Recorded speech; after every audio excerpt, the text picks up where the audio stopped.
Bom dia, paz, meus irmãos. Quem gosta desse tempinho de chuva? Amém?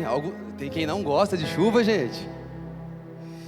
Irmãos, estou muito feliz. Quero nessa manhã poder compartilhar algo assim do meu coração, né?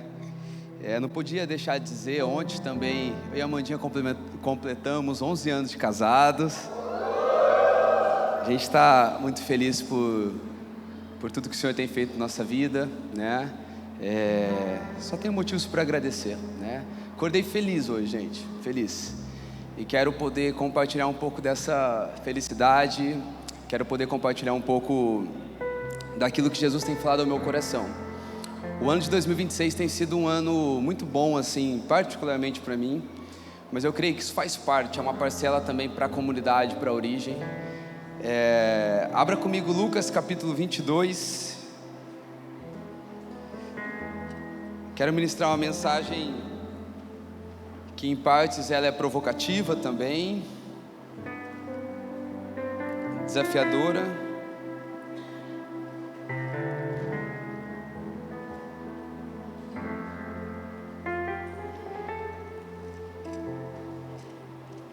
Conforme vocês forem achando, Lucas capítulo 22, digam amém.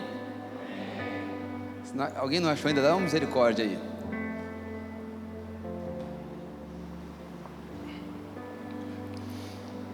Lucas 22, a partir do verso 14, o texto se apresenta assim para nós. Chegada a hora, Jesus se pôs à mesa e os apóstolos estavam com ele.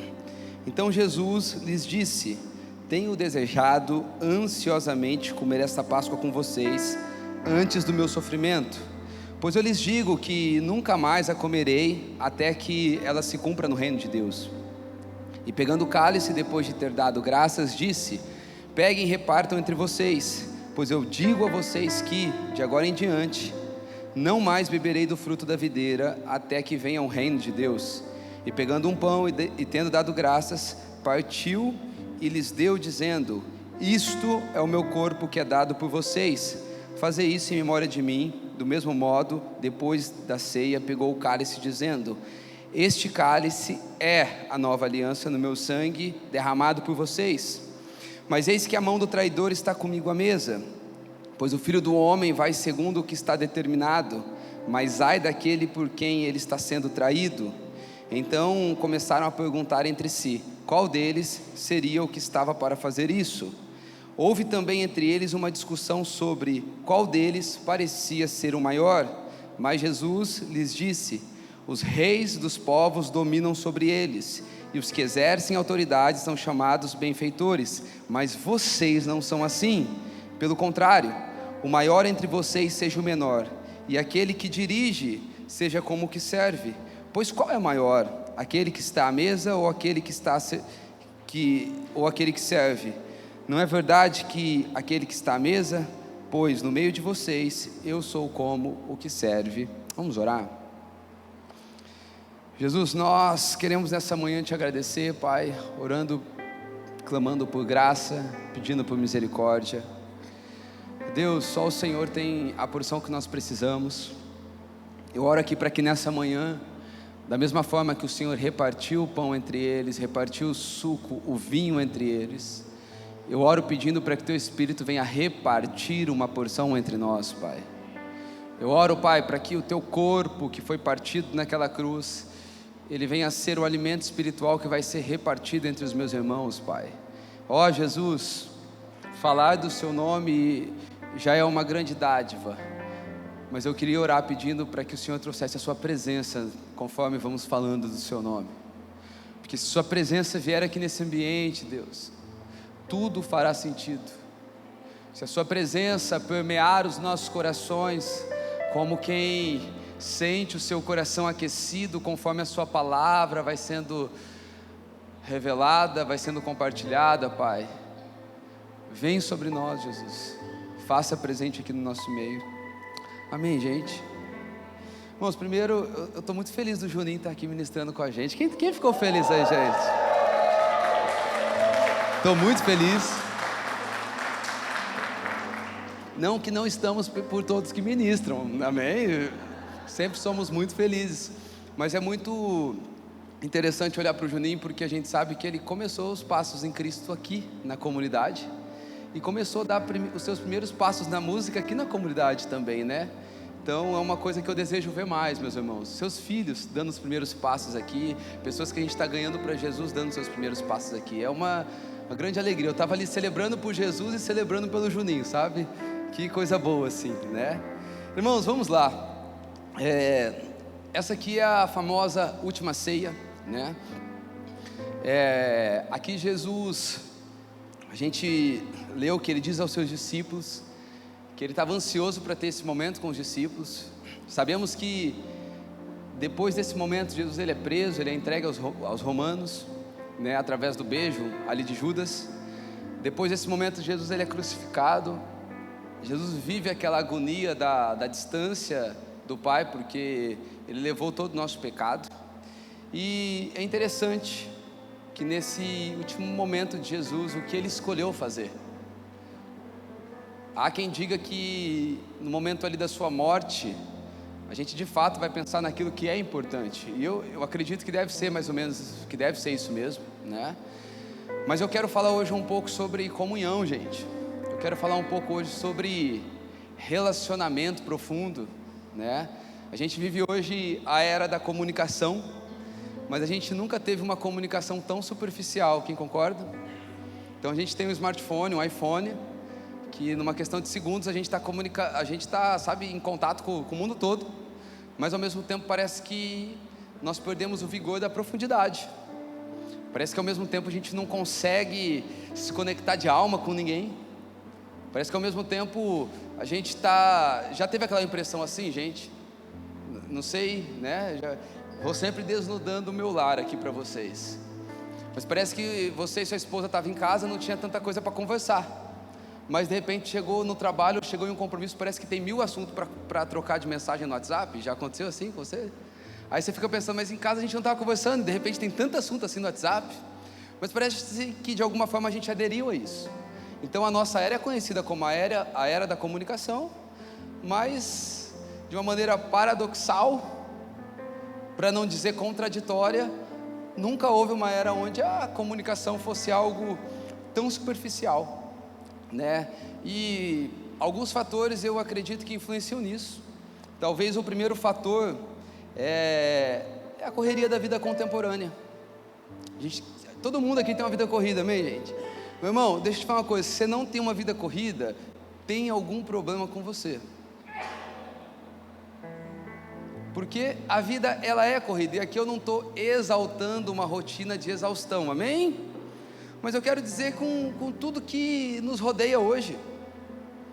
A gente tem uma vida familiar, a gente tem uma vida profissional, a gente lida com criação de filho, a gente lida com muitas demandas, e tudo isso que é para aproximar só tornou a tentação da produção ainda maior. Então a gente é escravo dessa vida que é corrida. Então um dos primeiros fatores é a vida corrida, é esse ritmo dessa vida que nós adotamos hoje como vida normal, vida comum.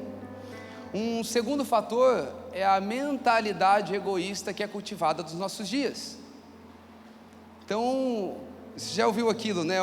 Não conta nada para ninguém enquanto não deu certo, não.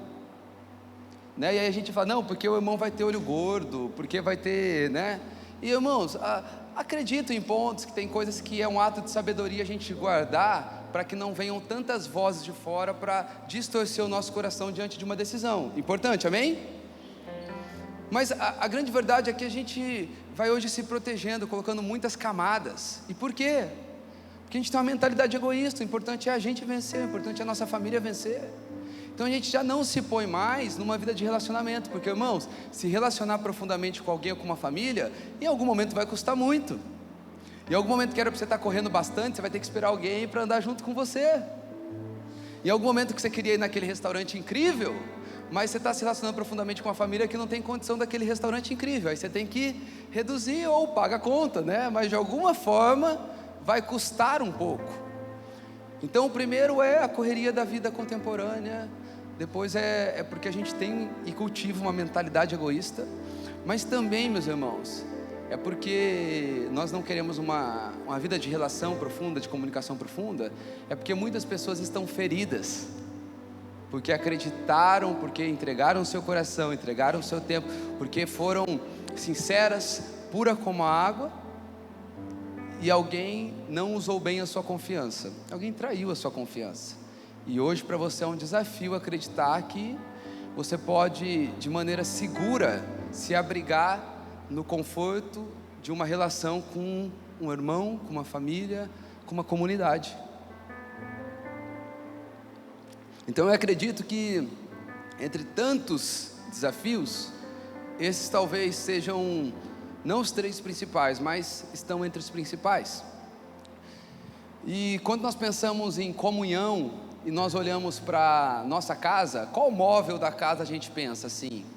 Primeiro móvel para comunhão, comunicação, gente, qual? Mesa, sim ou não?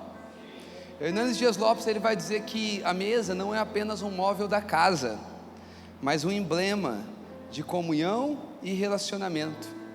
E você vai perceber que esse móvel, que talvez seria o móvel que a gente mais pensa ao pensar em comunicação, em comunhão, em profundidade de relação, é praticamente aquele que, com o passar do tempo, a gente menos usa na nossa casa.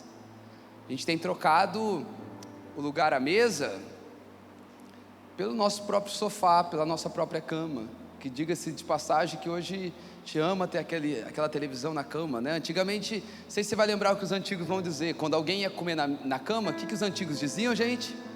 Quem come na cama é doente. Vocês lembram dessa frase assim? A gente já não ouve mais isso, mas a gente ouvia isso. Olha, não come na cama não, quem come na cama é doente. Mas hoje parece que de alguma forma a gente prefere o conforto do que a profundidade da relação. Então a maioria das famílias, nesse exato momento, dentro das igrejas, a gente almoça na sala, porque a gente quer assistir um programa esportivo, um jogo aberto, alguma coisa, como é que chama da Rede Globo lá, o esporte? Um Globo Esporte. Então a gente janta na sala, porque de alguma forma nossos filhos eles vão ter uma espécie de distração, porque comer com os filhos à mesa, sem colocar na frente deles nenhum tipo de distração, dá trabalho, gente, dá ou não dá? Dá trabalho em todos os aspectos, né? A gente perdeu esse vigor. Para a nossa família ser mais produtiva, cada um almoça em um momento, cada um janta em um momento, cada um toma café da manhã em um momento.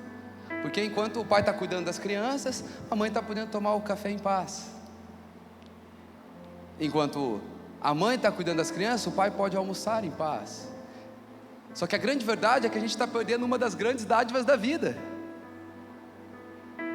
que é sentar em prol à mesa e olhar para toda aquela bagunça com os filhos que produz, gente. Lá em casa é assim, é uma loucura. O Azaf amassando pão, a Aurora derrubando todinho, gente nervoso na mesa, porque tudo que a gente queria era comer em paz. Mas ao mesmo tempo, quando Deus me dá a dádiva de ser resgatado das minhas limitações, do meu olhar egoísta, eu posso olhar para aquela mesa e desfrutar e ver o grande privilégio que Deus está me dando.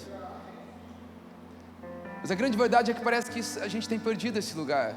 Você vai perceber que numa arquitetura mais moderna e de certa forma para deixar acessível apartamentos para todas as classes, você vai perceber que nos novos apartamentos já não tem mais nem lugar para mesa, percebeu?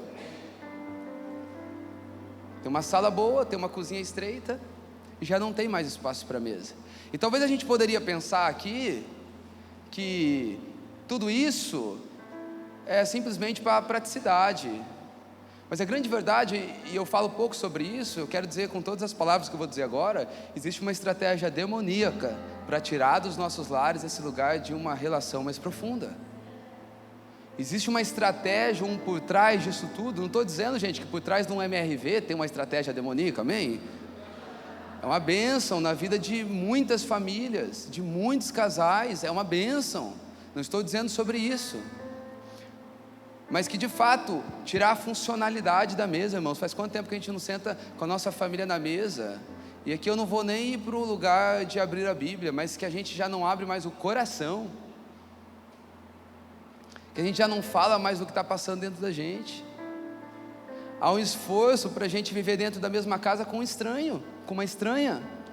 Há um esforço da gente andar uma caminhada ministerial com alguém a vida toda, sem de fato ter o privilégio de acessar as preciosidades que tem no coração do meu irmão que está sabe, que está do meu lado.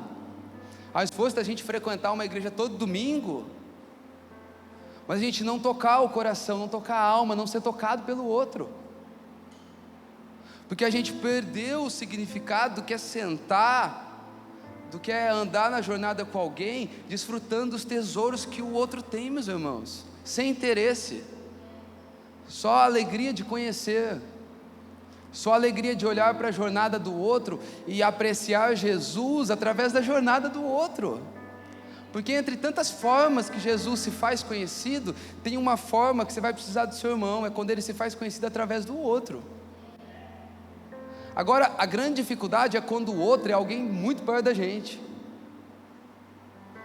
porque às vezes é fácil provar de Jesus através do Hugo, que você não convive todo dia, porque o Hugo está pregando aqui no domingo, mas Deus quer que você prove de Jesus através da sua esposa, do seu esposo, com todos os pecados e dificuldades que eles têm no dia a dia. Grande desafio, não é? Grande desafio, meus irmãos. A gente vai esquecendo com o tempo que o mais importante, meus irmãos, não é aquilo que a gente vai deixar para os nossos filhos, essa vida corrida que não tem espaço para uma relação profunda, mas que o mais importante é aquilo que a gente vai deixar nos nossos filhos, e isso exige tempo, isso exige sacrifício, isso exige talvez um faturamento menor no final do mês. Essa vida da qual nós não vamos nos importando tanto, e claro, temos que correr atrás das coisas dessa terra. Preguei semana passada, né? A gente vai se contradizendo aqui uma semana para outra. Preguei semana passada como é importante a gente sonhar nessa terra, de correr para ter as coisas, a gente acreditar que Deus se envolve nos nossos planos e projetos. Mas nós precisamos compreender, irmãos, que a coisa mais importante é aquilo que a gente está deixando no ser humano e não pro ser humano. Porque o que a gente deixa pro ser humano, para aqueles que a gente ama, uma má administração pode levar em poucos anos. Se a gente investisse tudo que a gente investe para deixar aquilo que a gente está investindo para deixar nós teríamos um tipo de ambiente mais agradável, com mais amor, com mais empatia, com mais solidariedade no nosso meio. Não sei se faz sentido para você. Os textos que nós lemos, como eu já disse, ele é o final da caminhada de Jesus aqui na terra. Eu queria dizer que é o final da caminhada de Jesus encarnado, mas ele está encarnado ainda à destra do Pai, né? Mas é o final da caminhada de Jesus aqui na terra. E agora, diante do final da sua vida, irmãos, Jesus, o que ele faz? Pense em alguém muito sábio. Jesus é muito mais do que essa pessoa. O que esse homem, o homem perfeito, o varão da estatura perfeita, que andou aqui na terra, o que ele fez no final da sua vida? Eu acho, quem acredita que essa é uma boa pergunta, uma pergunta interessante a ser feita? Então vamos olhar o que Jesus fez nos últimos momentos da sua vida. Então a primeira coisa que a gente vai ver que Jesus fez, ele subiu no Monte das Oliveiras para orar. Então aqui Jesus está mostrando para nós, irmãos, que lugar que a oração tem na sua vida, que oração tem primazia na sua vida, porque oração é relacionamento com Deus. Então Jesus, nos últimos momentos da sua vida, ele retirou um tempo para orar, mostrando que Jesus, ele priorizava o seu relacionamento com Deus, mostrando não apenas que ele priorizava, mas que oração, o lugar da relação com Deus, é um lugar onde ele encontrava força, intimidade, refrigério, refúgio. Oração era esse lugar que preparava ele para as dificuldades que estavam por vir. E oração é isso, meus irmãos. Eu sei que oração é um assunto que a gente fala muito, caiu no automático, né? Quantas vezes você falou para alguém, eu vou orar pela sua causa, e não orou? Quantas vezes, gente? Com quem já aconteceu? Quer uma dica? Quando você for falar que você for orar por alguém, já faz assim, ó, eu vou orar por você. Ou chama a pessoa na hora e fala, dá sua mão, deixa eu orar por você. Ou já vira as costas e começa a orar por essa pessoa, senão você não vai orar por ela. A não ser que você tenha um caderninho aí de oração, um bloco de notas, um grupo só seu no seu WhatsApp, que você faça isso. Então a primeira coisa é oração. Oração é importante. Só que não apenas oração. A outra atitude que Jesus teve nos últimos momentos da sua vida, irmãos, Ele reuniu seus amigos. E não apenas reuniu seus amigos, mas no verso 14 Ele disse, tenho desejado ansiosamente comer essa Páscoa com vocês, antes do meu sofrimento. Então Jesus está mostrando para nós que olha, presta atenção, que no mesmo lugar que relação com Deus é importante, a relação com o próximo também é. Do mesmo jeito que ter uma vida de disciplinas espirituais, de oração, de jejum, de leitura da palavra, eu preciso elevar que a profundidade na relação com os meus irmãos também é algo importante para Deus, meus irmãos. Não só importante, mas é um lugar importante para mim, porque é nesse ambiente que Deus também vem me preparando, vem me talhando, vem construindo dentro de mim o caráter de Jesus Cristo. Então, quando nós olhamos o que é mais importante, relação com Deus ou relação com os meus irmãos? E eu vou usar uma analogia que eu usei por esses dias aqui. É a mesma coisa um pássaro dizer o que é mais importante, a asa direita ou a asa esquerda. Ambos são importantes. Ambos fazem parte de uma espiritualidade saudável. Do mesmo jeito que você precisa de oração, vida com Jesus, você necessita de vida com os irmãos. E não venha me dizer que a sua vida com Jesus é incrível, quando a sua vida com os irmãos, ela é dificultosa. Porque muitas vezes, irmãos, nós vamos assumindo uma atitude espiritualista, para não dizer parecida com a atitude de um fariseu. Porque a profundidade da minha relação com Deus reverbera na qualidade da minha relação com os meus irmãos. Como é que eu estou recebendo e aprendendo daquele que é manso e humilde, mas sou todo turrão, todo grosseiro, todo sem paciência com as pessoas que estão à minha volta? Não faz sentido. É por isso que nós vamos ler, eu não sei se é em 1 João, dizendo, olha, como é que vocês estão dizendo que vocês amam a Deus que vocês não verem? Se vocês não amam os irmãos de vocês que vocês estão vendo? Porque um dos maiores frutos da nossa vida com Deus, irmãos, é que a gente começa a ter uma necessidade, um prazer, uma alegria na relação com os nossos irmãos, com a nossa família. O fruto do Espírito de alguém que está experimentando de Deus é doçura, é amor, é paz, é longanimidade para lidar com o próximo. Ah, pastor, é que eu sou um profeta. Sabe como é que é? Profeta é meio estranho, né? Deixa eu te dizer, antes de você ser esse profeta que é meio estranho, você é filho de Deus, meu irmão. De alguma forma você precisa se encaixar nesse lugar. Porque antes de ser um profeta, você faz parte de um corpo. E se a gente não está conseguindo olhar para o outro e encontrar misericórdia, encontrar amor, provavelmente a gente não está recebendo esse amor para dar. E esse amor a gente só encontra na fonte. É Deus quem nos dá o amor, a paciência, a longanimidade para viver com o nosso irmão. De igual modo, o contrário também vale. Se talvez você tenha sido alguém impaciente, meus irmãos, deixa eu perguntar, a sua esposa, ela tem provado de Cristo ou de alguma outra coisa ao viver com você dentro de casa?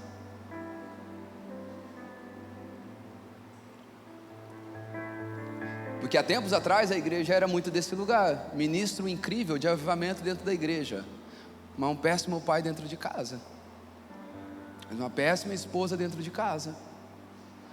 E nesses dias Deus tem nos chamado, meus irmãos, para uma espiritualidade que ela é integral, que na medida que eu recebo, eu não faço força para dar.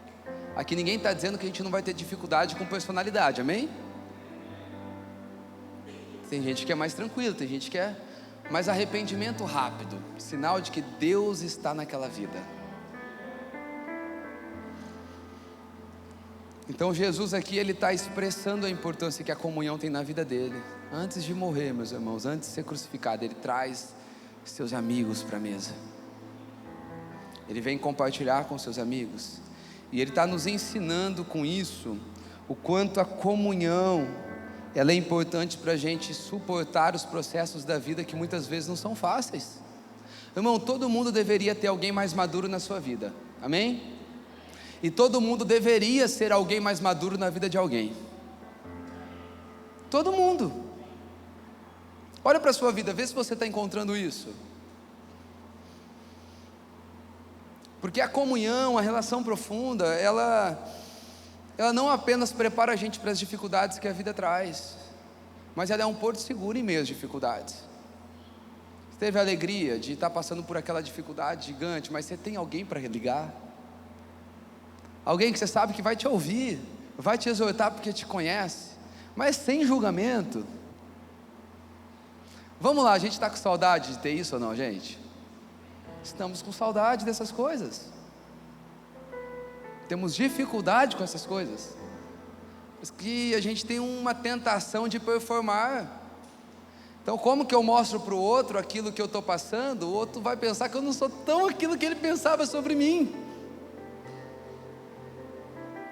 Mas a grande real é que no fundo está todo mundo com vontade de desnudar o coração.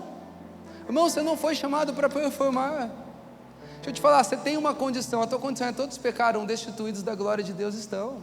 Tudo que vem depois disso é Cristo em você. Você não tem que performar para alguém pensar um pouco mais sobre você. Quando você dá certo é porque Cristo foi exaltado através de você. Então Jesus está mostrando, é importante sentar, é importante estar à mesa, é importante se relacionar, é importante se conectar com o coração do outro, mais do que com Deus, igual com Deus, igual, porque uma coisa testifica da outra. A sua relação com Deus, a praticidade do quanto ela tem vigor, é a sua relação com o outro. Sua relação com Deus é provada na sua relação com o outro. E aí, se você olha para dentro de você, você começa a perceber que os seus relacionamentos são todos de muita dificuldade. Toda hora tem algum ressentimentinho. Irmão, numa relação a gente sempre vai perder bastante. Entenda isso. A pior coisa para uma relação é alguém que quer vencer sempre. Entre desejando perder, entre desejando ficar para trás. Esse é o grande segredo de relações bem-sucedidas. Perceba que com as pessoas que você consegue ser mais leve, é as pessoas que você é mais profundo. E com as pessoas que você ainda tem uma tentação à performance, a provar alguma coisa, é uma relação ruim, não promove descanso, traz canseira. Dito isso, eu queria listar algumas características e desafios que aconteciam, que existiam nas mesas e relações de Jesus Cristo, que provavelmente vão acontecer na vida de todo cristão, meus irmãos. E eu quero agora, de uma maneira expositiva, andar sobre o texto base que nós lemos, para a gente começar a pegar algumas características para a gente pôr à mesa e descobrir que não é só a gente que tem dificuldade, Jesus também tinha. O título dessa mensagem, gente, é Coragem, Sente-se à Mesa. Tenha coragem, você tem que ter coragem para esse lugar. Não é um lugar para qualquer um, essa é a verdade. A primeira característica que eu vejo na mesa de Jesus é que Jesus sentou naquele lugar, e o grande banquete que ele estava pondo, que era a ceia, ela apontava para a entrega de Jesus, amém? Naquele momento eles ainda não entendiam, mas aquele pão representava o corpo daquele judeu de 33 anos que seria partido na cruz. Aquele vinho colocado naquela mesa apontava para o sangue, que ele não deu sobre medida, a ponto de sair água. Então a primeira coisa que a gente precisa aprender com o lugar de uma boa relação, é que precisa ser um lugar de doação, de generosidade. Você não senta na mesa do outro por aquilo que o outro pode te oferecer. Isso tem lugar, tem nome, network. Isso aí você faz no seu meio empresarial, no seu empreendimento, aí faz sentido, amém? Vai dizer assim, o network é errado. Não, não é errado. É errado quando você traz isso para dentro da igreja, para o reino de Deus. Mas para empreender, não, você está certo. Você vai sentar na mesa de quem você vai fazer bons negócios. Mas dentro da igreja isso não cabe, gente. Não parece com Jesus. Se Jesus fosse pensar em sentar com alguém que ele tinha interesse, ele teria ficado na mesa do Pai e do Espírito. Então, quando Jesus se faz carne, ele está mostrando que relacionamento é lugar de entrega e generosidade. Relacionamento é um espaço para você expressar generosidade, gente. Então, quando você começa a se aproximar de alguém, não é porque aquela pessoa tem uma casa legal que você pode frequentar, não é porque ela pode te proporcionar benefício financeiro, ou não é porque ela é muito talentosa e, né, faz bem ter essa pessoa talentosa dentro da igreja. Não, você se relaciona porque você já calculou o preço que você está disposto a entregar para estar perto dessa pessoa. E aqui entregar, meus irmãos, às vezes envolve nossas convicções. Já percebeu que ninguém é igual? Já percebeu que tem coisa que faz tanto sentido para você que não faz sentido nenhum para o outro? Já percebeu que tem caminho tão claro para você que assim, era só fazer isso, mas para o outro não faz sentido? Tem judeu até hoje falando, por que não entrou com um cavalo branco? Mas para Jesus fez sentido entrar em cima de um jumento. E às vezes nós somos esse jumento, né? Com todo respeito e amor a você. Que a gente insiste em querer se relacionar e tirar do outro aquilo que o outro tem. Não, eu vou me relacionar com o outro, mas eu vou brigar bastante para ele deixar de ser do jeito que ele é. Que sentido faz? A mudança do outro é responsabilidade dele, gente. É que nem quando você casa achando que vai melhorar. Alguém já casou e melhorou, gente? Nos defeitos? A gente, com o tempo, a gente vai se tornando mais paciente, mais longânimo. Amém? Mas a responsabilidade é da minha parte. A mudança do outro, muitas vezes, irmãos, quando a gente vai ver no jardim, Deus faz Adão, e agora o que Deus faz com Adão para tirar Eva, gente? Entra em sono profundo. Bíblia, sono profundo é morte. Então muitas vezes, quem está do seu lado, a matéria-prima para Deus imprimir Jesus nele, Deus vai te colocar num lugar de bastante morte do seu ego, para ir tirando de dentro de você aquilo de Cristo que Ele vai pôr no seu parceiro. Isso às vezes demanda semanas, meses, às vezes anos, às vezes uma vida inteira, querido. Porque muitas vezes o Cristo que o outro precisa está na morte para o nosso eu ao se relacionar com o outro.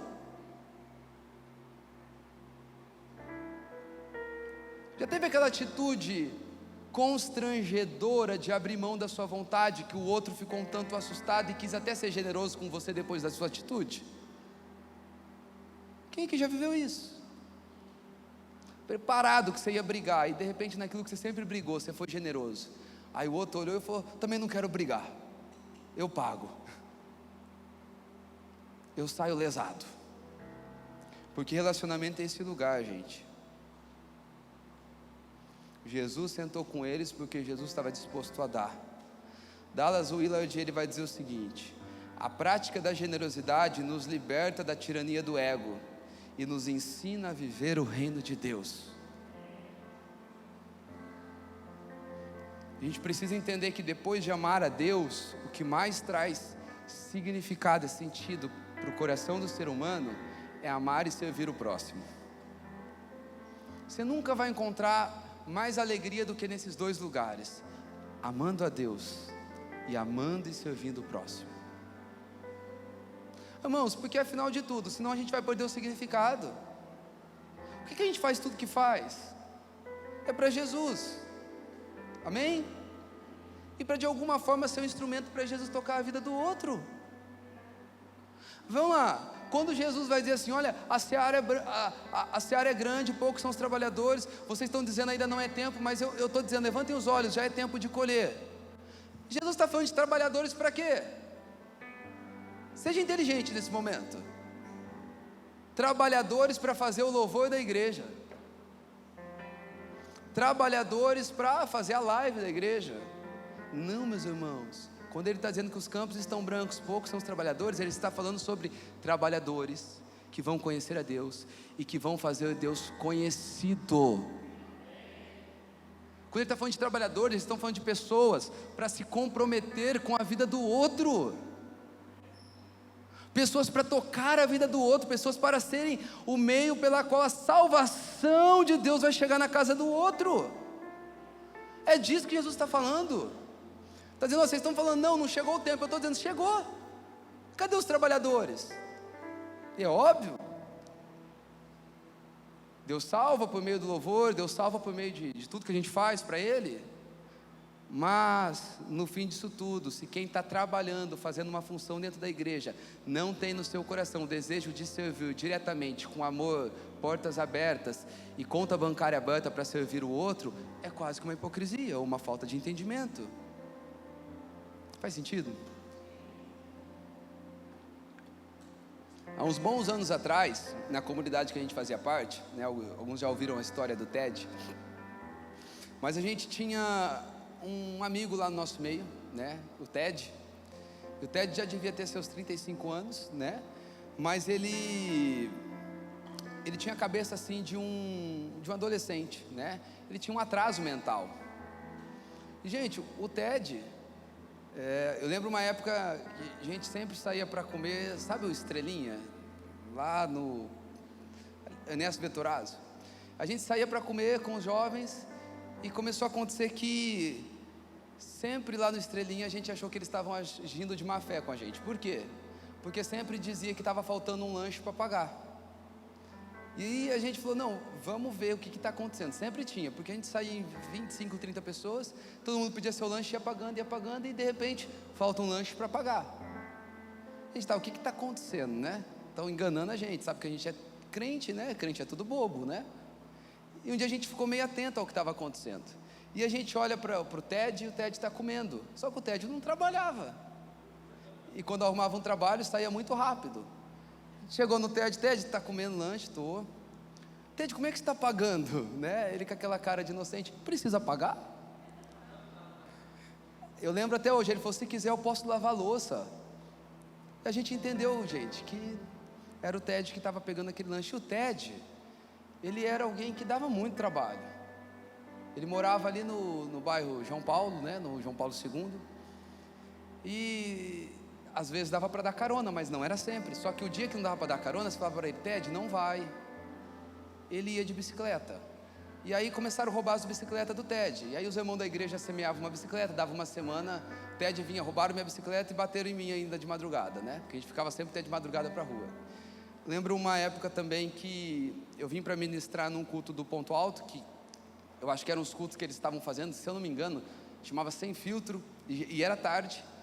E eu lembro que eu falei para os jovens lá da igreja, gente, eu vou estar indo ministrar lá no culto Sem Filtro do Ponto Alto, só que é tarde. Aí lá vem o Ted, né? Eu falei, Ted, não vai. Eu não vou conseguir te levar embora, é muito tarde. Tá bom, cheguei lá no dia para ministrar, quem está lá, gente? Os outros jovens que eu chamei não estavam. O Ted estava. E o Ted assim, eu cheguei nele e falei assim, Ted, eu não vou te levar embora. Só que eu quis dar um gelo nele, eu ia levar ele embora. Como é que você solta o menino ali e fala, se vira? O Ted se vingou de mim. Acabou o culto. Aí eu lembro que, não sei se foi a Natália ou a Stephanie, pegou o microfone, que era quem liderava, falou, gente, tem um rapaz aqui, o nome dele é Ted, ele é da igreja do Hugo que veio pregar, e ele está dizendo que ele precisa de uma carona para ir embora, quem poderia ajudar ele? Falei, hoje eu vou matar o Ted. Meus irmãos, o Ted era alguém que toda a relação com o Ted era doadora, até hoje. Ele veio uma vez já visitar a gente aqui, né? O pessoal tudo brincando, ó, teu filho chegou. A relação com o Ted era doadora. Você fala assim, nossa, ele era muito inocente. Não, o Ted tinha as malandragens dele. Era uma relação inteiramente doadora. Só que sabe qual que é a questão? Nos nossos dias, a gente tem eliminado os Teds da nossa vida. Gente que só dá trabalho. A gente não quer constrangimento mais. A gente já não quer mais andar um pouquinho devagar por ter um Ted na nossa vida, gente. E a relação com o Ted era uma relação que você entregava. Sabe o que ele mudava? Até hoje, nada. Parece que a gente vai escolhendo pessoas para se relacionar que são agradáveis, que são legais. Mas eu quero dizer para você que o amor de uma comunidade, ele é muito medido pela nossa capacidade de receber pessoas como o Ted e amá-las, e fazê-las se sentir bem-vindas no nosso meio. E não porque aqui ele vai aprender que a coisa não é bem assim. Quero dizer para você uma outra coisa, que as pessoas que você menos muda, que você menos consegue transformar, elas são as pessoas que têm mais capacidade de te transformar. Porque o ato de dar amor e não receber é um instrumento valioso na mão de Deus. E nós precisamos voltar para esse lugar. Então a primeira característica da mesa de Jesus, um lugar de generosidade, um espaço para expressar esse dar sem querer nada em troca. Agora, uma segunda característica da mesa de Jesus é frustração, gente. Sabia que no lugar de um relacionamento profundo você vai se frustrar? Sabia disso? É o que ninguém quer, mas você vai. Um lugar onde teu coração está totalmente aberto, você vai se frustrar, gente. As pessoas que você mais ama e mais deu lugar para elas, são as pessoas que têm mais potencial para te frustrar. A gente vai criando autodefesa para a gente não se machucar mais com as pessoas, gente. E a gente vai criando um estereótipo de relacionamento perfeito. A gente prefere ser raso do que correr o risco de se frustrar com alguém porque a gente já se machucou. Mas irmãos, olhe para a mesa de Jesus. Sabe quem estava na mesa de Jesus? Judas. Mas não é só Judas, Pedro também. Vocês gostam de Pedro, né? Vamos passar pano para Pedro aqui agora. Pedro também estava naquela mesa. Porque Judas nos ensina que Jesus, ele não tinha problema com traição, mas Pedro nos ensina que Jesus é alguém que ama restauração. Amém? Só que Jesus estava naquela mesa, ele poderia ter feito um ambiente ali e falado: Pedro e Judas não entra. Mas para Jesus estava tudo bem, gente. Ele entendia que esse lugar de um relacionamento profundo, ele vai proporcionar em algum momento um nível de frustração. E ninguém pode mudar isso. Vamos lá, abra comigo Gênesis capítulo 45 para a gente ler um texto. Gênesis 45.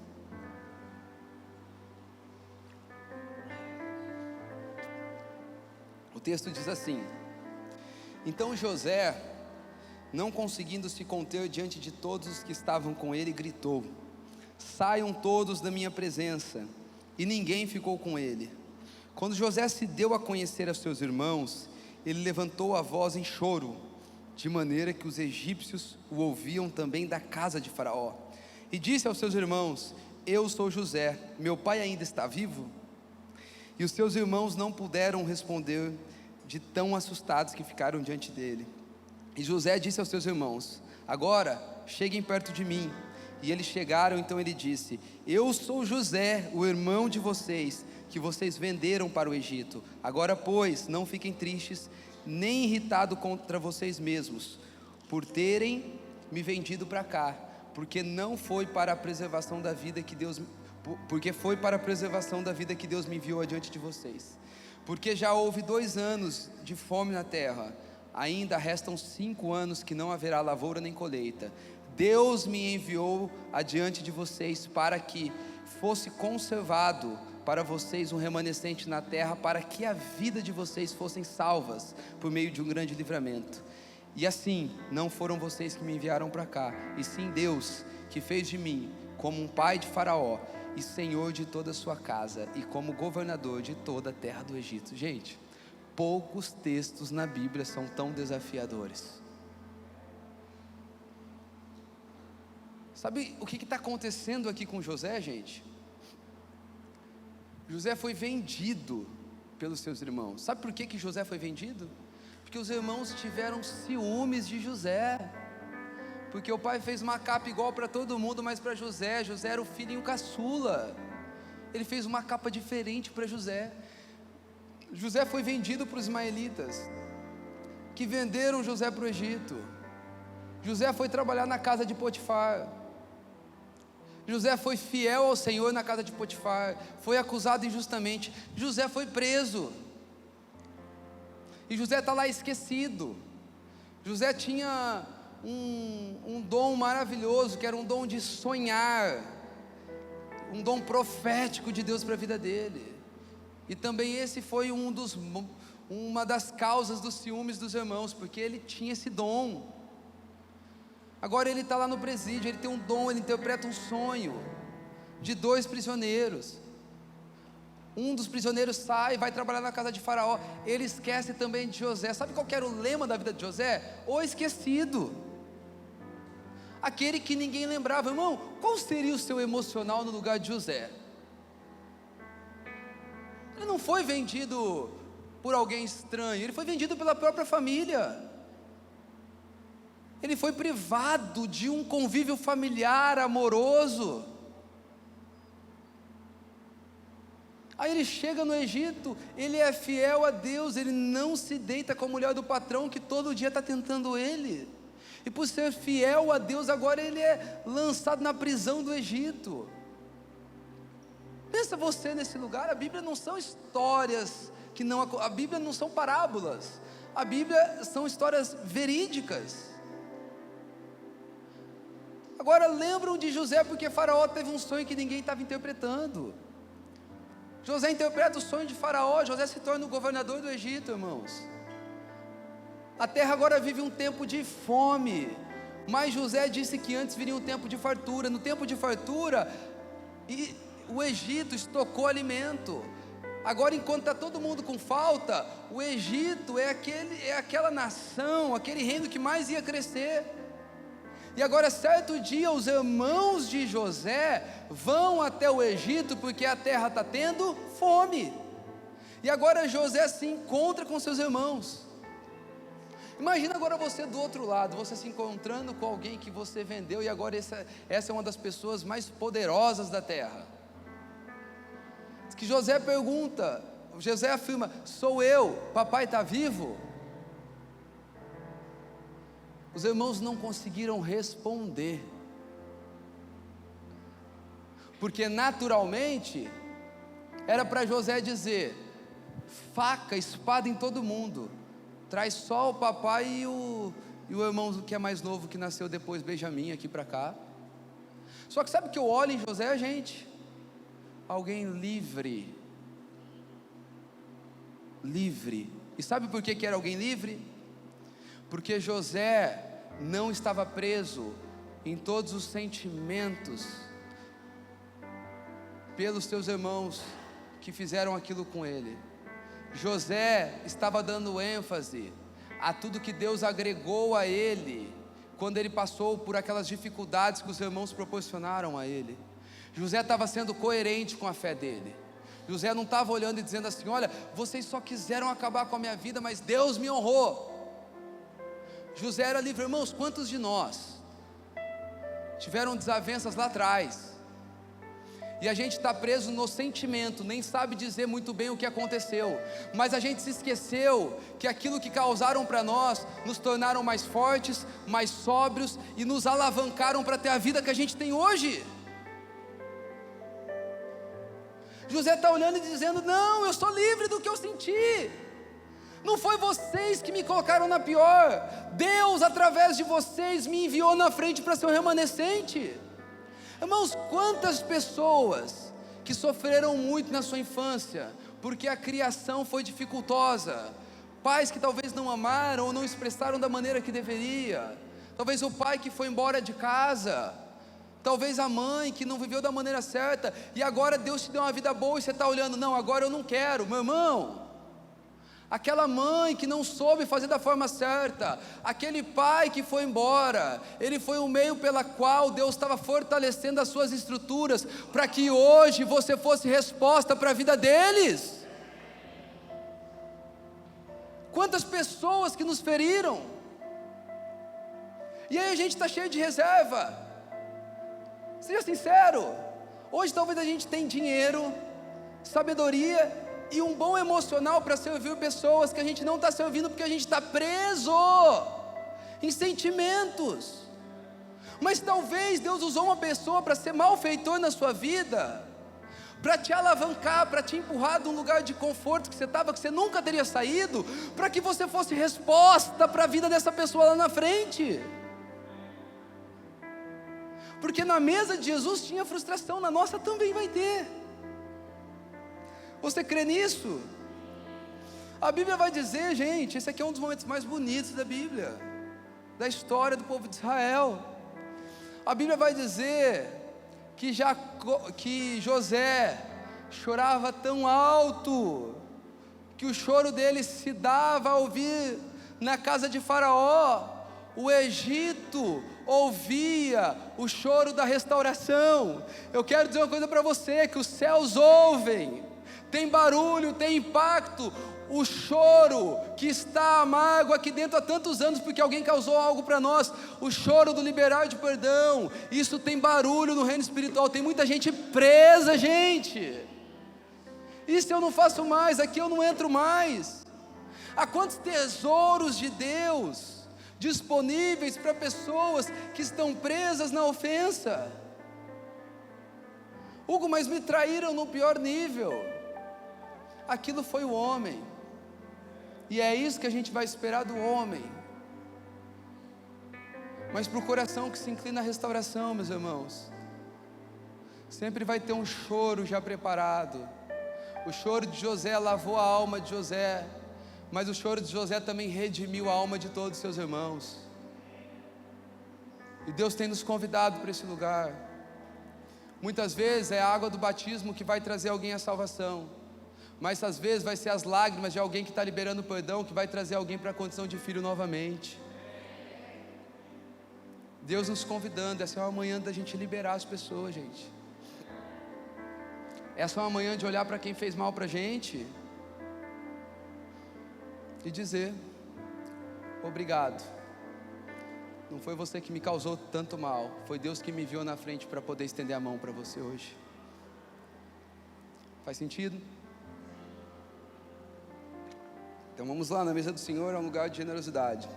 A mesa do Senhor é um lugar que vai ter frustração. Mas a mesa do Senhor também, só antes da gente passar, gente, quem tinha um papel mais fundamental na vida de Jesus aqui? João, o discípulo amado, ou Judas que ia entregar ele? Nesse momento, é o papel de Judas. Então todo mundo precisa de um Judas na sua mesa. Todo mundo precisa de alguém que vai ser uma pedra de sapato na sua vida. Essa pessoa vai te fazer crescer, meu irmão. Essa pessoa vai te fazer avançar. Então vamos lá, lugar para dar, generosidade, um lugar que tem frustração, mas não menos importante, na mesa, nos relacionamentos de Jesus, é um lugar para se estabelecer o relacionamento dos iguais. Gente, lugar nenhum faz o que a igreja faz. A igreja, ela reúne o patrão e o empregado. Na igreja não tem classe social, na igreja não tem classe racial, na igreja não deve ter o preconceito. É só na igreja que você vai ver alguém que tem a posição mais inferior dentro de uma empresa, talvez liderando com maturidade aquele que é o dono de uma empresa e tem 50 funcionários. É só dentro da igreja que a gente vê isso. Porque na igreja e na mesa de Jesus, Ele derramou sangue por povos de todas as tribos, línguas, nações, classes sociais, classes raciais, todas. A igreja é um lugar que a gente se relaciona de uma maneira, na verdade não é nem igual. Há um conselho para nós: cada um considere o outro superior a você. Esse é o segredo da boa relação. Esse é o princípio, o fundamento de um relacionamento bom, gente. E quando a gente olha para Jesus,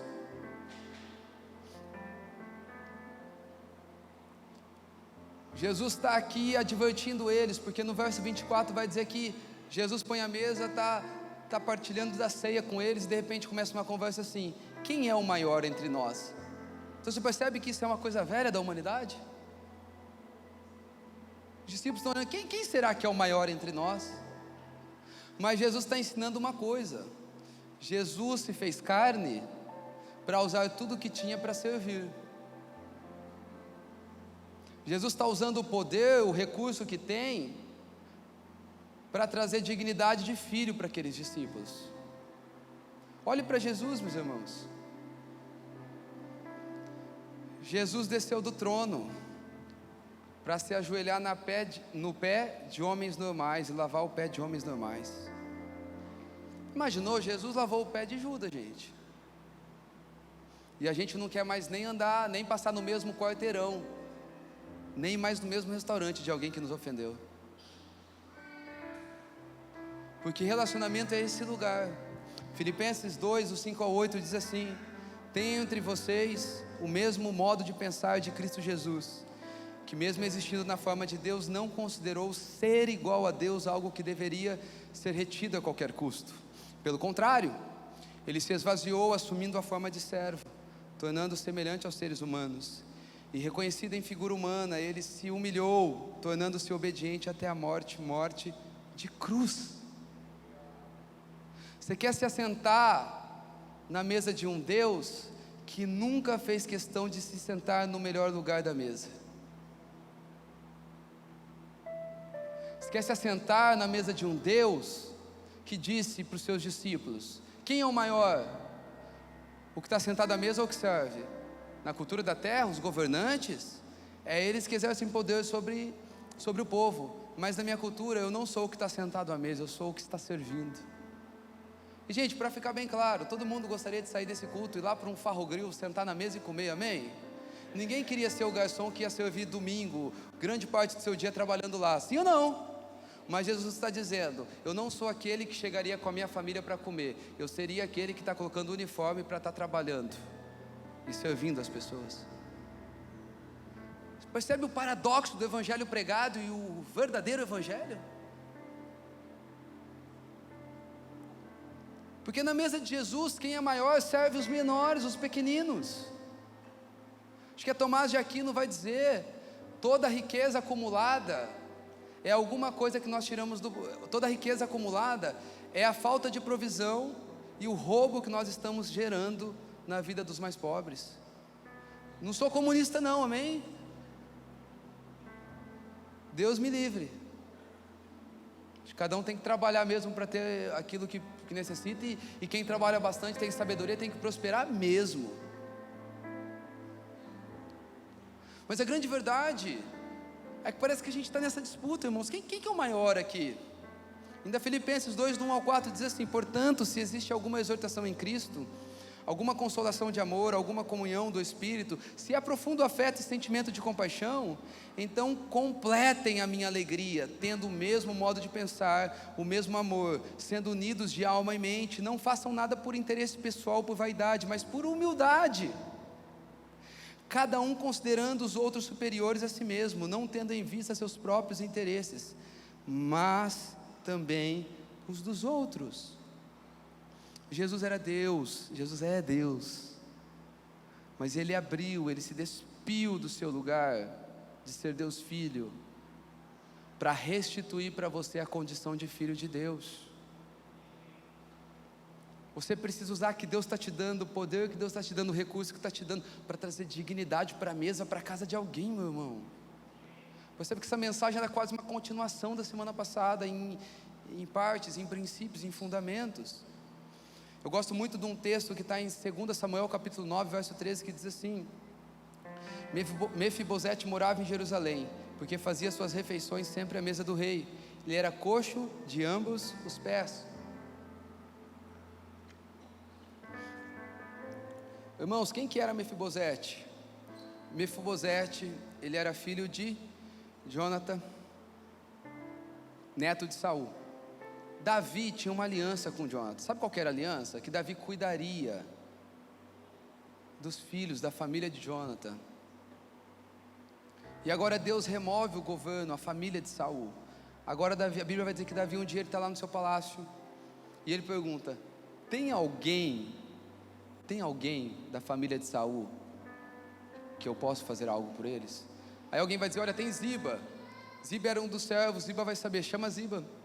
Agora vem Ziba, tem alguém? Ziba vai dizer, olha, tem alguém, Mefibosete. E onde está Mefibosete? Mefibosete está em Lodebar. Irmão, sabe o que era Lodebar? Diz os estudiosos que Lodebar era um lugar que todos aqueles que estavam marginalizados, sabe, pessoas que tinham deficiências, tudo aquilo que a sociedade considerava uma escória, era meio que jogado para Lodebar. E agora Mefibosete está em Lodebar. Só que sabe o que Davi faz? Ziba, traz. A partir de hoje, Mefibosete vai morar aqui em Jerusalém, Israel.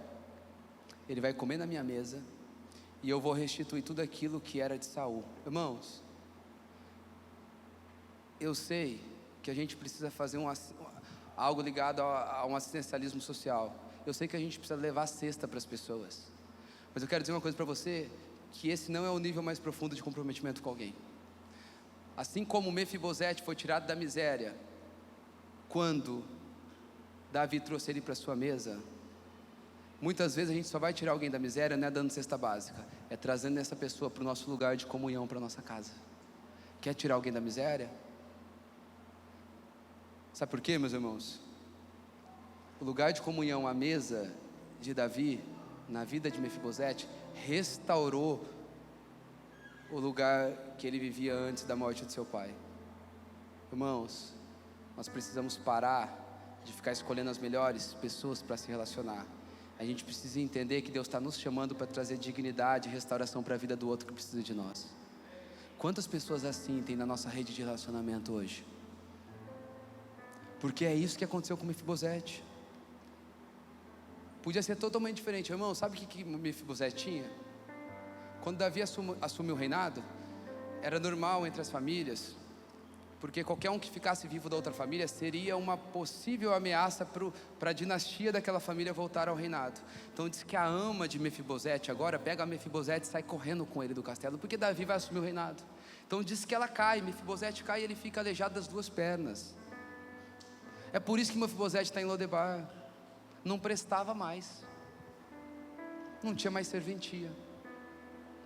Só que agora, quando ele está sentado na mesa do rei, a mesa, isso é lindo para mim, ela encobre a deficiência de Mefibosete. Ninguém mais está vendo as pernas que ele é aleijado, porque o nosso lugar de comunhão, ele tem o poder de encobrir, não no sentido de esconder, mas de guardar a deficiência do outro, de guardar a mazela do outro. E Jesus está nos chamando para esse lugar, gente, para encobrir, para guardar o outro, para ser um lugar de confiança para o outro. A mesa é o lugar do relacionamento dos iguais. A comunhão vai encobrindo as nossas deficiências. Sabe o que significa Lodebar? É lugar sem pasto. Era uma cidade que a miséria reinava. Sabe qual é o significado de Mefibosete? Vergonha destruidora. Eu posso dizer que quando eu cheguei na igreja há muitos anos atrás,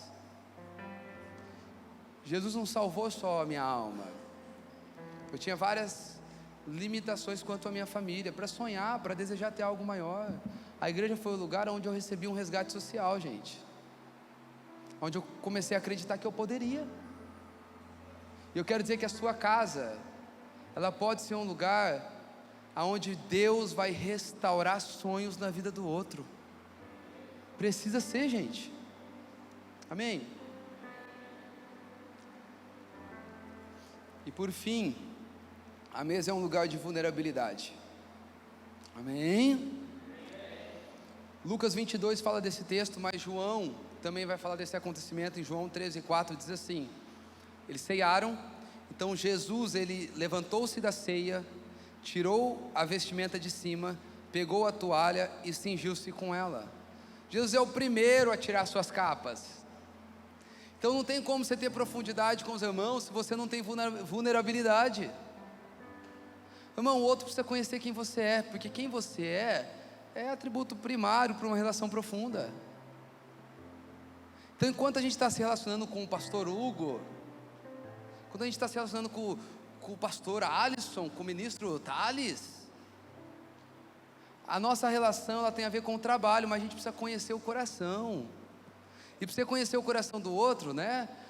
É aquela coisa, você talvez se considere o mais maduro e quer que o outro chegue contando a vida dele para você, para a gente se relacionar. Não, irmãos, é o mais maduro que começa primeiro. Jesus foi o primeiro da mesa a tirar sua capa. A gente precisa criar pessoas reais, discipular pessoas reais. Bia, pastor às vezes fica bravo e dá uns tapinhas na bunda do filho de uma maneira que não deveria. Fica bravo, às vezes altera a voz com a esposa como não deveria. Não acontece só na sua casa, sabia? Acontece na minha casa. Tá jogando bola, fica nervoso, fica quieto para não xingar os irmãos. Meu Deus, o pastor está contando essas coisas. Ser humano, gente. Vulnerabilidade. Sabia que nessa cabeça passa várias tentações o dia todo? Sabia que a gente já calculou várias vezes em voltar para trás e chutar o balde? Vulnerabilidade. Porque quando você vai andando diante desse lugar de casca, você vai criando pessoas que também não são reais. Sabe o que acontece, gente? Elas vão olhar para você e dizer assim: nossa, é o pastor Hugo. Nunca vou chegar lá, olha lá as coisas que ele está falando, olha as coisas que eu estou pensando. Não, querida, a gente tem o mesmo tipo de tentação. Talvez a diferença é que eu tenho mais consciência do que Deus tem para mim e mais consciência do que eu nasci para ser. Então eu tenho mais convicção para viver a vida que eu vivo. Ponto final. E nisso, com certeza, se Deus quiser, você vai crescer também. Amém? Eu lembro quando a gente estava para iniciar a Origem, e aí um pastor de muito longe, muito longe da gente, ele disse assim para mim: quero te dar um conselho de ouro. Não deixa nenhum membro da igreja na sua casa. Sua casa tem que ser fechada. Isso é conselho do diabo, né? De Satanás. Blinda sua família. Sabe como é que eu blindo minha família? Ensinando sobre Jesus para ela. E entendendo que tem processos do ministério que vão tocar os meus filhos e vão fazer mal para eles, mas faz parte do que Deus tem para a vida deles também, assim como as dificuldades que eu passei fazia parte do que Deus tinha para a minha vida. E não tem jeito. Irmãos, a gente não tem que ter uma película. A espiritualidade não é uma película de vidro que qualquer momento vai romper. A gente tem que viver com convicção. Você pode ser você, tá bom? O fato de não ser você está tardando o processo de Deus criar Cristo em você. Seja você, querido. Irmãos, eu falei por fim, né? Por fim agora. Comprometimento. Então vamos lá. Tem generosidade, tem frustração, relacionamentos iguais, tem vulnerabilidade e por fim, na mesa de Jesus, nos relacionamentos que Jesus está nos chamando para viver, tem comprometimento. Veja bem, João 13:5 vai dizer: em seguida, Jesus pôs água numa bacia e começou a lavar os pés dos discípulos e enxugá-los com a toalha que estava cingido. Então, meus irmãos, Jesus, olha que coisa, Jesus não apenas sentou e pôs a comida na mesa, Jesus foi lavar os pés daqueles discípulos. E hoje, né, o máximo que Jesus ia encontrar era chulé hoje, né? Mas naqueles dias não, gente, não tinha as estradas todas pavimentadinhas, bonitinhas. Não, Jesus pegou para limpar o pé de marmanjo que estava toda hora no mato com ele. Pé de marmanjo que tinha espinho, pé com calo. E quando a gente vai ver pés na Bíblia, gente, pés falam de história, pés falam de trajetória.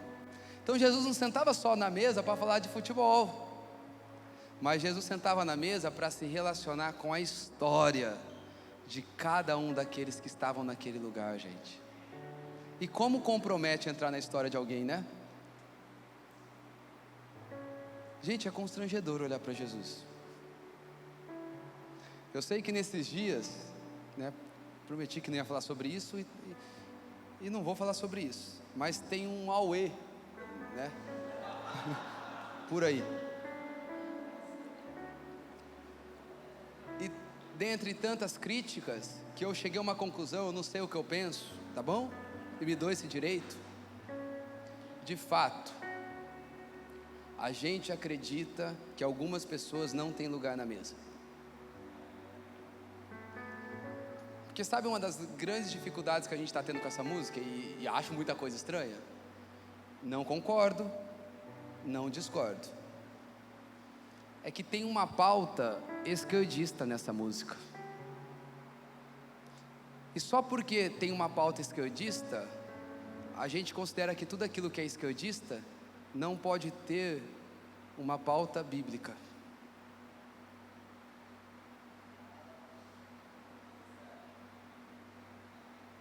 Concorda, Hugo?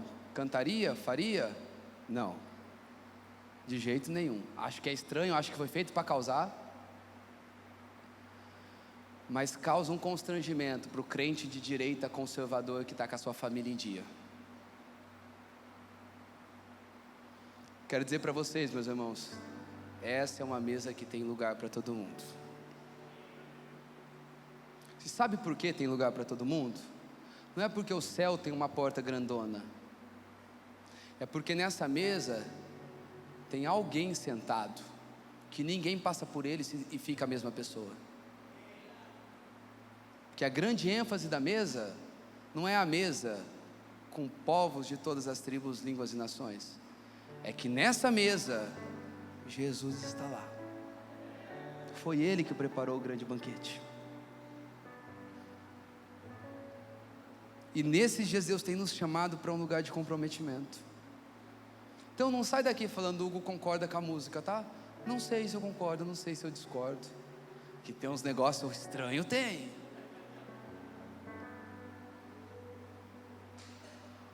Mas graças a Deus que Deus nos chama a ser pessoas maduras, que sabem comer peixe e tirar espinho.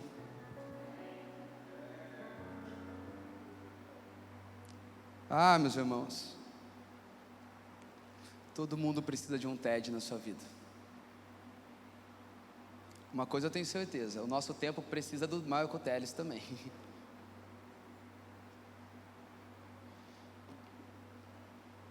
Eu queria poder orar com vocês nessa manhã. Não fiquem bravos comigo não, tá? Você que não concorda, você que discorda. Me ame, nós vamos sentar junto nessa mesa. Mas eu gostaria de orar com vocês. Sabe por quê, irmãos? Deus está nos chamando para um lugar onde a gente precisa se comprometer com o outro e com o próximo. Não dá mais. Tudo que Deus deu para a sua família é para servir uma outra família, gente. Quando eu olho para a mesa de Jesus, eu acho maravilhoso. Jesus reuniu na mesa dele um judeu pobre e um judeu cobrador de imposto. Só Jesus faria isso. Ricos e pobres no mesmo lugar. Sabe, pode ficar de pé nesse momento, se puder apagar as luzes. Nós como povo cristão, quando a gente se apega demais à nossa própria vida, sem dúvida a gente vai ferir algum tipo de princípio que é muito importante que Deus quer para nós. Eu queria que a gente orasse nesse momento, liberando as pessoas que um dia nos fizeram mal. Que a gente orasse nesse momento, pedindo para que Jesus tirasse de nós a capa que nos impede de se relacionar com o próximo. Irmão, que Jesus nos tocasse para que a gente fosse atrás do TED, que tanto nos custou durante tantos anos. Todo mundo precisa de um TED na sua vida, meu irmão. Todo mundo precisa de alguém que te custa, porque isso te ensina sobre amor. Porque talvez se você está procurando só aceleração, avanço e ganho, te asseguro que não é o evangelho completo que você quer. Mas Deus está nos convidando para esse lugar de serviço, servir ao próximo. Essa é uma manhã que profeticamente Deus não está nos dando um cajado de autoridade, mas Ele está nos dando uma bacia e uma toalha para servir os nossos irmãos. E vou mais além, talvez se aqui dentro tiver algum irmão que você tem um tipo de desavença, talvez era bom você procurar esse irmão para dar um abraço, dar um cheiro nele. perdoa, meu irmão, me perdoa. Quero andar junto contigo. Não vai falar que ele é o Ted da sua vida, que vai ser muito ofensivo. Fala o quanto você deseja amar esse irmão. Jesus, dentro desse ambiente fraterno, esse ambiente leve, Pai, que fala do seu amor, que fala da expressão do seu amor na vida do outro, eu oro pedindo, Pai, para que nesse momento o Senhor derrame graça, Pai, incômodo, que o Senhor desafie o nosso coração a viver algo mais profundo, Pai, a começar do nosso lar, Pai. Quantas pessoas estão vivendo dezenas de anos juntos na mesma casa, mas não tem uma profundidade na relação e nas conversas. Eu oro para que nesse momento, Pai, a Bíblia se abra, mas que o coração se abra dentro das casas também. Eu oro para que todo medo de uma conversa mais profunda, de uma conversa onde a gente vai pôr as nossas entranhas, dê lugar ao desejo da profundidade nas relações, Jesus. Espírito Santo de Deus, nos ajude. Eu tenho ciência, Pai, que é apenas o Teu Espírito que vai nos conduzir a relações profundas, harmoniosas com os nossos irmãos.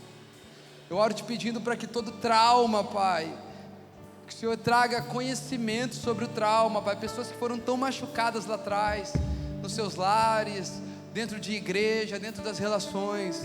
Eu oro para que nesse momento o Senhor tire o holofote do trauma, que o Senhor entregue o holofote ao produto do trauma, Pai. O quanto que essas pessoas cresceram com tudo isso, o quanto que essas pessoas desenvolveram, o quanto que esse ponto de incômodo tirou eles desse lugar de comodismo.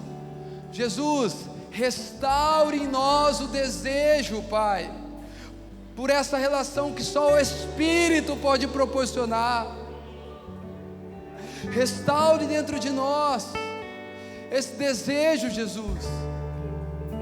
E sabe, meus irmãos, se tiver alguém aqui no nosso meio que você se encontra com desejo de se relacionar, mas as feridas têm gritado mais alto dentro do seu coração, eu queria fazer um apelo gentilmente para que você viesse aqui na frente. Hugo, mas eu preciso vir aqui na frente. Talvez eu vim aqui na frente é o seu primeiro passo de tirar essa capa. Eu gostaria de orar com você, junto com os irmãos dessa comunidade. Se há um desejo de você se relacionar mais profundamente com as pessoas, mas tem travas dentro de você que te lembram de coisas passadas que te fizeram tão mal, eu gostaria de orar por você nesse momento. Porque, meus irmãos, há uma faceta de Jesus Cristo que só é conhecida por meio das relações. Há algo em Jesus que nós só iremos conhecer por meio da admiração daquilo que tem na vida do próximo, daquilo que há de Cristo na vida do próximo. Oh, amado Jesus, nós queremos essa manhã orar. Derrame graça sobre graça, que haja aqui no nosso meio um azeite que cura, que restaura, um azeite de encorajamento sobre nós, Pai. Ó Espírito Santo de Deus, venha sobre nós, Jesus.